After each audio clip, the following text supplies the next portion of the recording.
I'm Jan English Lewick.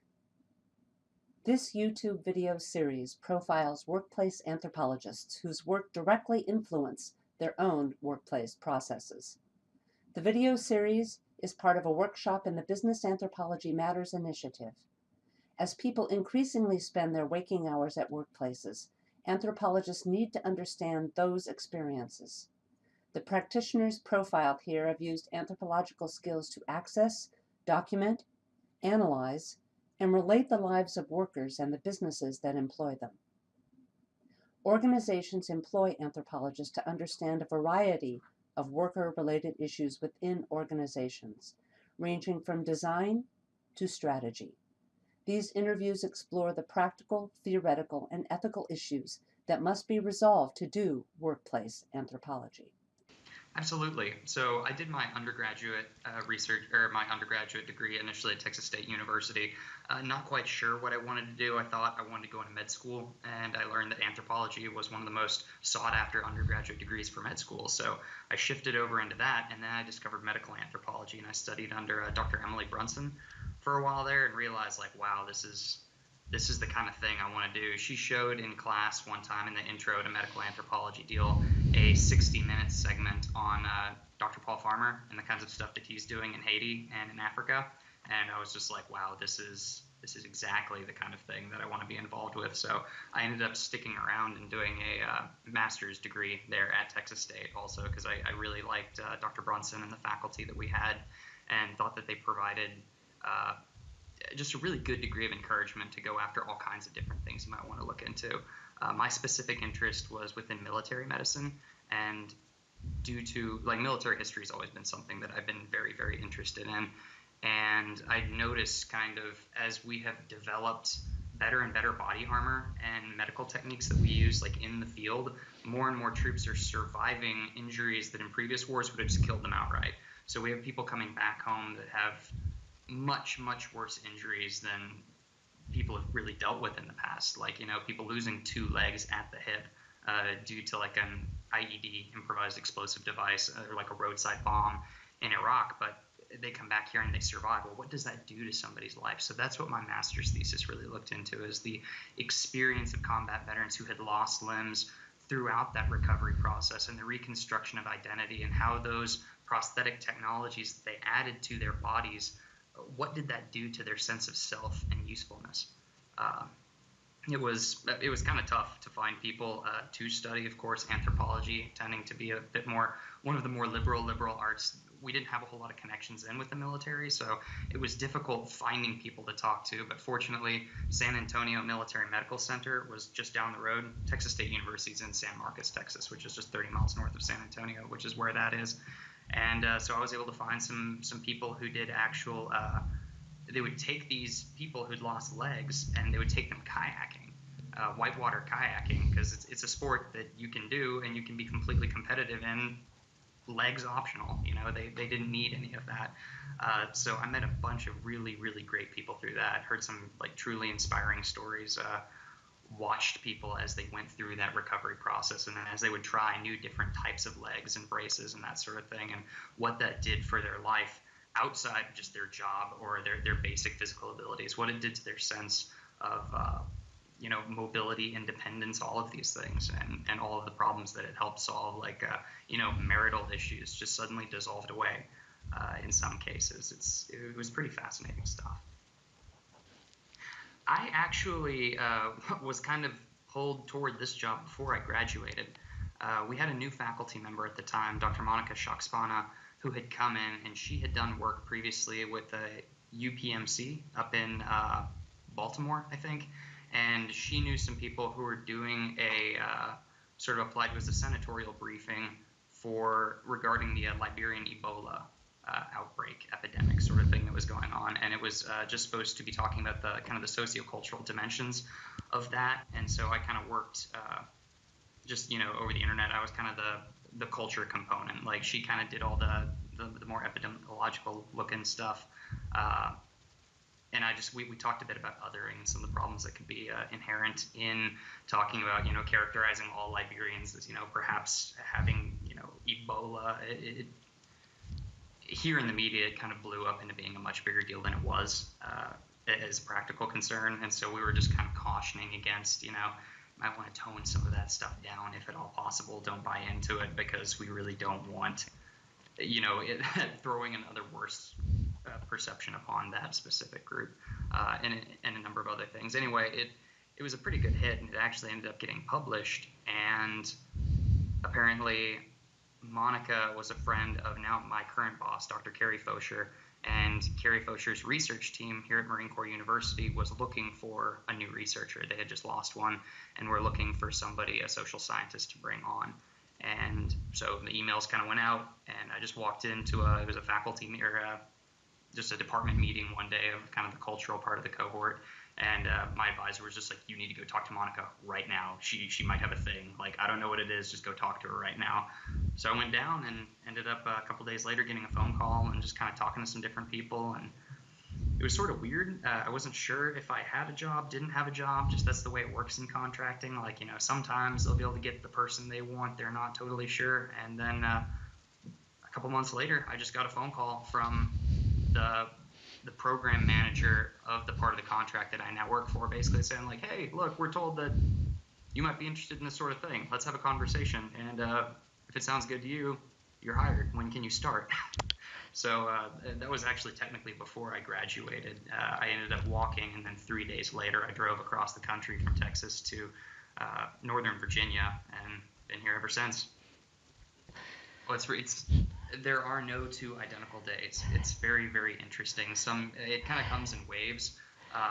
My primary job, like in this billet that I'm in, is to kind of be the in-house expert on what we call culture general, which is a term that's used kind of within the DoD to describe a set of concepts and skills that really it's applied social science that, like I said, is broken down into concepts and skills that can be taught to, Marines, soldiers, airmen, sailors, whatever, in different methods. And so my job is to kind of integrate those concepts and skills into the different types of training and education that my organization does. I do not do the actual teaching, so that's the fun thing. Is I feel like I've gotten a secondary degree in curriculum development just working here. I'd never dealt with much of that before, but yeah, absolutely. So the organization so once again, I work for Davis Defense Group. That's just a contractor. The place where I actually sit and do my job is a place called CAOCL. It's the Center for Advanced Operational Culture Learning. Within the DoD and the military, they love their acronyms, and you pronounce the acronyms, so it ends up being this weird kind of mill speak lingo thing that's oftentimes a little bit goofy and eye-roll inducing. But at any rate, so I work at CAOCL, which is just the culture center for the Marine Corps.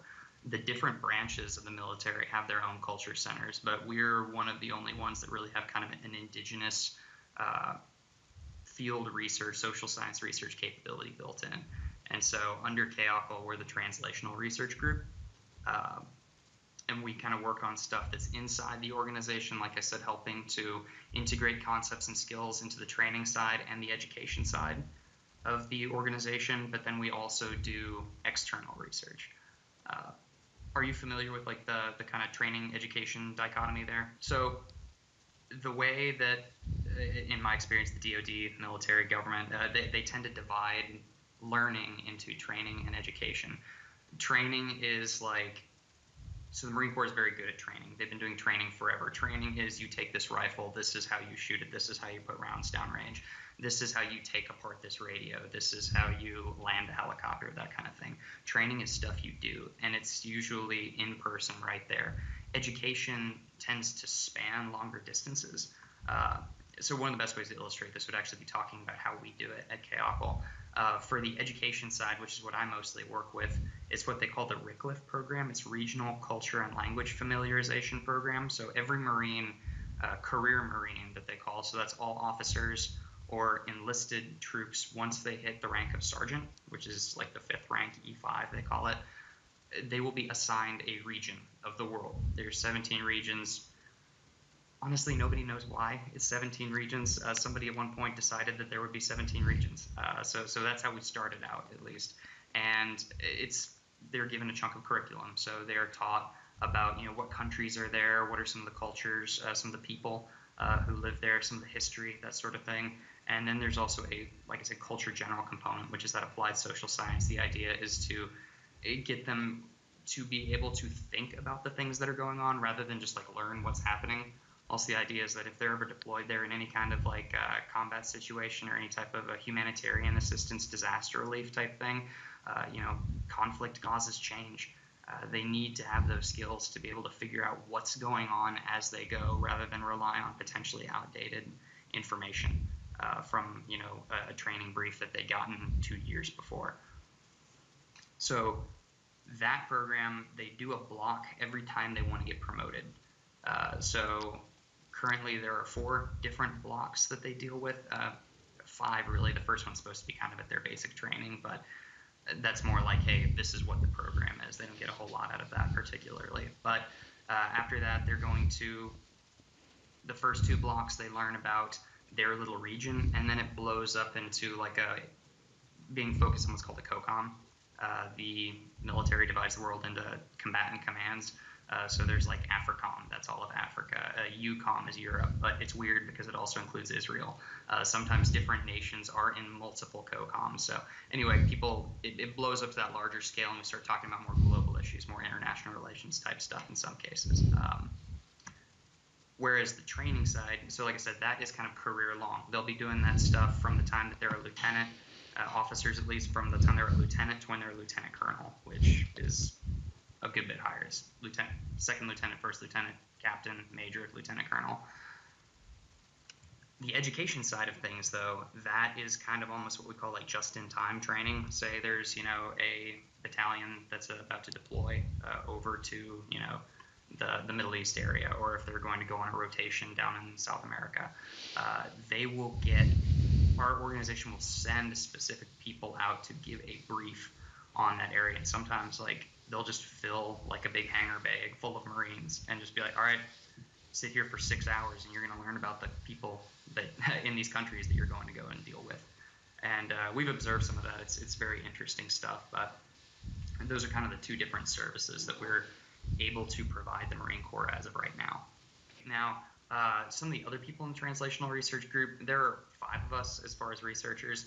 2 of the other ones are really, really big on assessment. We've got a fellow who's working on his PhD in education right now. He's all but dissertation, so he's pretty close to done. He's done 20 years in the Marine Corps, and he's our big assessment guy. And so we also have another project that we're dealing with that's more of a longitudinal thing. We call it LPA-7, Longitudinal Program Assessment, 7th Marines. So the 7th Marines, they're out in 29 Palms in kind of the Southern California desert, and we've had access to some of their groups to go do field work. So we're out there and we're actually seeing, like, does this stuff make a difference to those Marines when we talk to them? So like I said, we've observed the training. We've talked to them before and after. We have taken different like reading materials and stuff like that, like chunks of the Rickliff curriculum, and we're trying to see if the Rickliff education side and the training side, if they can enhance each other, and how does that impact Marines? Is it useful for them? Is it not useful? What do they use? What don't they use? That kind of thing. Sometimes it's about learning how to best sell this stuff. They tend to think, but those that are experienced are just like, no, this is extremely important. Like, this is everything. Anytime that you're working with anybody else, you can be using these cultural concepts and skills in order to better do your mission. And sometimes better doing your mission means not ever having to fire around at all. If you don't tick people off. I had a Marine tell me, and this was a Lance Corporal, like a relatively junior rank on the enlisted side. He was saying, some people laugh at this stuff, but if you learn not to tick people off and how to get along with them instead, then, maybe a firefight doesn't break out in a neighborhood. Maybe, one of your buddies doesn't get shot. Like, this stuff, it can save lives.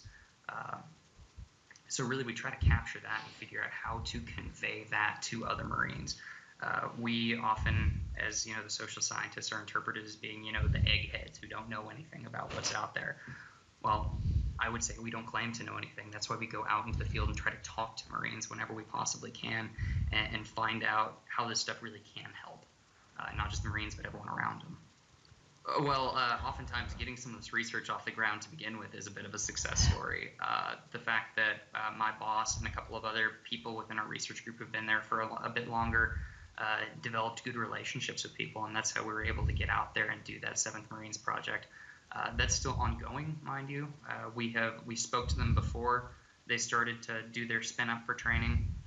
We talked to them during, like right before deployment type thing, and they're over there right now. So not going to talk about where, but they're over there right now, and we're going to talk to them when they get back. And we're actually going to do a bit of a kind of a light discourse analysis to see, how do they talk about these things differently. We can't go over there and follow them around when they're conducting, like route clearance or anything like that, while they're walking through neighborhoods and stuff like that, patrolling. But we can see how they talk about that when they get back, and we're going to try and see if there's, if they're starting to use any of these terms to describe their experiences. We'll see. I'll be back in a few months. The bureaucratic nature of the government and the way the contracting works in general. Now, at my organization, there are 3 different contracting companies. Technically, like 4 or 5, but some of them are actually nested underneath other ones. And so, technically, you can't, like, who can tell who to do what, and who can, like, actually request certain things from who. Like, the graphic designer at our organization, he works at my company, but other people need graphics and stuff done too. Like we've developed little videos and educational like resources, like a little culture card type thing that we can hand out, with some basic rules of the road and how to just things to keep in mind when you're dealing with new cultures or new experiences. So yeah, I can go and talk to them about that, but sometimes it can get a little bit sticky as to who is allowed to request what. So sometimes it's following the trail of, you can talk to the government person that's above that person who can then talk to their person and get those things going, but it really can slow stuff down at times. Some of the others are sometimes you run into disciplinary differences, which, is fairly obvious. I remember one day I walked into a place. It was up at an army base actually, and I'm not going to say which organization it was, but I walk in, I sit down at the table, and they start talking, and I'm a little weirded out by some of the things that they're saying. I'm like, this doesn't sound like the type of field-based work that we should be doing. And it turns out there are a bunch of IO psychologists who only do modeling of social networks and that sort of thing. So I kind of had a hard time getting through that. Wait, so you never talk to people? And they're like, oh God, no. We do all this like through our simulations. And like to me, that just that was so different. Like we weren't even speaking the same type of language, and the types of things that they were interested in. I would just say like, no, that doesn't work. Um, but to each their own. Fortunately, my government boss, like I said, Dr. Carrie Fosher, she is excellent at providing us top cover on that. She, like I said, she's an anthropologist involved with the AAA, all that. She will not let us get involved in something that could be kind of ethically sticky. Also, we have individual researcher agreements that say that we can recuse ourselves of anything that could violate our professional code of ethics. And so she's done a whole lot kind of in making sure that we don't get stuck with that sort of thing. Otherwise, I really can't think of anything that has been troublesome in that way. The thing that we do is we have a very, very, like, we hug our IRB as close as we can. The Marine Corps University IRB, we work very closely with them. We make sure to follow every little bit of the protocol, and just we're very stringent about that, and that helps us like get around a bunch of potential ethical bumps. Sometimes if we have research coming down, like a request for research coming down from higher up, which doesn't happen all that often, but sometimes some general realizes that, oh, we have a social science research capability, let's try this toy out. We're able to, if they want us to investigate specific things, but say if somebody reveals potentially illegal activity, we have to report that. We're like, no, that is not something we do. And we're able to kind of stand behind the IRB bit there, talking about, this is human subjects research, like we protect our sources, like you cannot do that. And once again, that's where she and a couple of other social scientists that we work with, PhDs in other Marine Corps organizations, they're pretty good at navigating those and convincing people why we can't do those things that might be considered, kind of ethically sticky. I think one of the most important things for not just anthropologists working in a workplace, but any type of social scientist, is remember to use your tools in the way that you live. So many times, like some of the problems that I've dealt with, it comes down to actually stepping back and remembering that this is a strange new place that I've stepped into, just like, getting off the boat in, New Guinea, or, traveling to go do work with crackheads in the barrio kind of thing. You need to use your skills to figure out how things work there and how the people work and what appeals to them, and navigate your workplace as you would out in the field.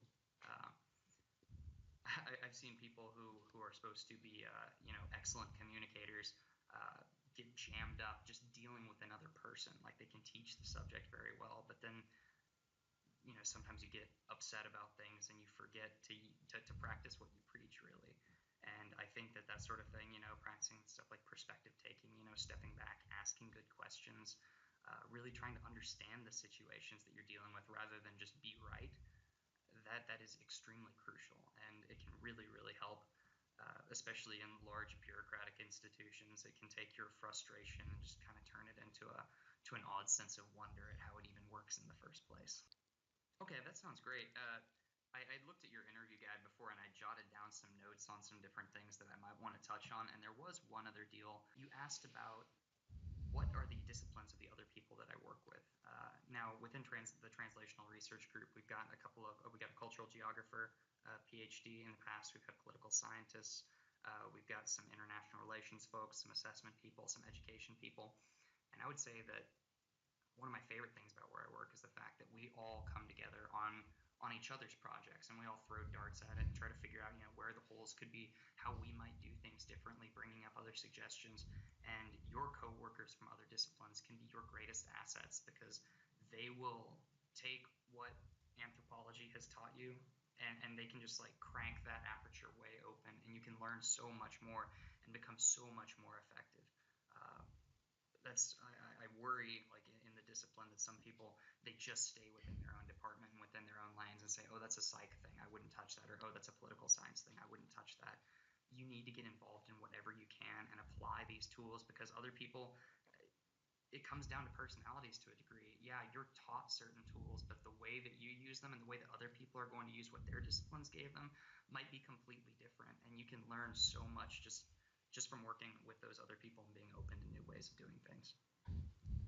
So yes, absolutely. Recently, we are working on, there are 5 of us going out to the different Marine Corps MEFs, is the Marine Expeditionary Forces. Like they're the 3 big centers for where Marines are on the planet. And we're going to be looking at perceptions of unit cohesion, leadership, and gender, and how those things all factor in. So it's going to be very interesting, especially with the current kind of political climate and things that have gone on. But we're looking for Marine experiences and perceptions on all those subjects and how it relates to Marine Corps culture, and really looking to see like what kind of, if there might be a problem with that. And me as an anthropologist, I like to take, like, say, a focus group guide or an interview guide and just put down like basic things that I kind of want to go after, but really I'd rather run it as a conversation, not as like a list of questions that 1, 2, 3, 4 that I'm going to go through like that. I think you get much richer data out of just talking one person to another. And as I've talked about with some of my coworkers, figuring out who the person wants to talk to and then being that person and opening up that way.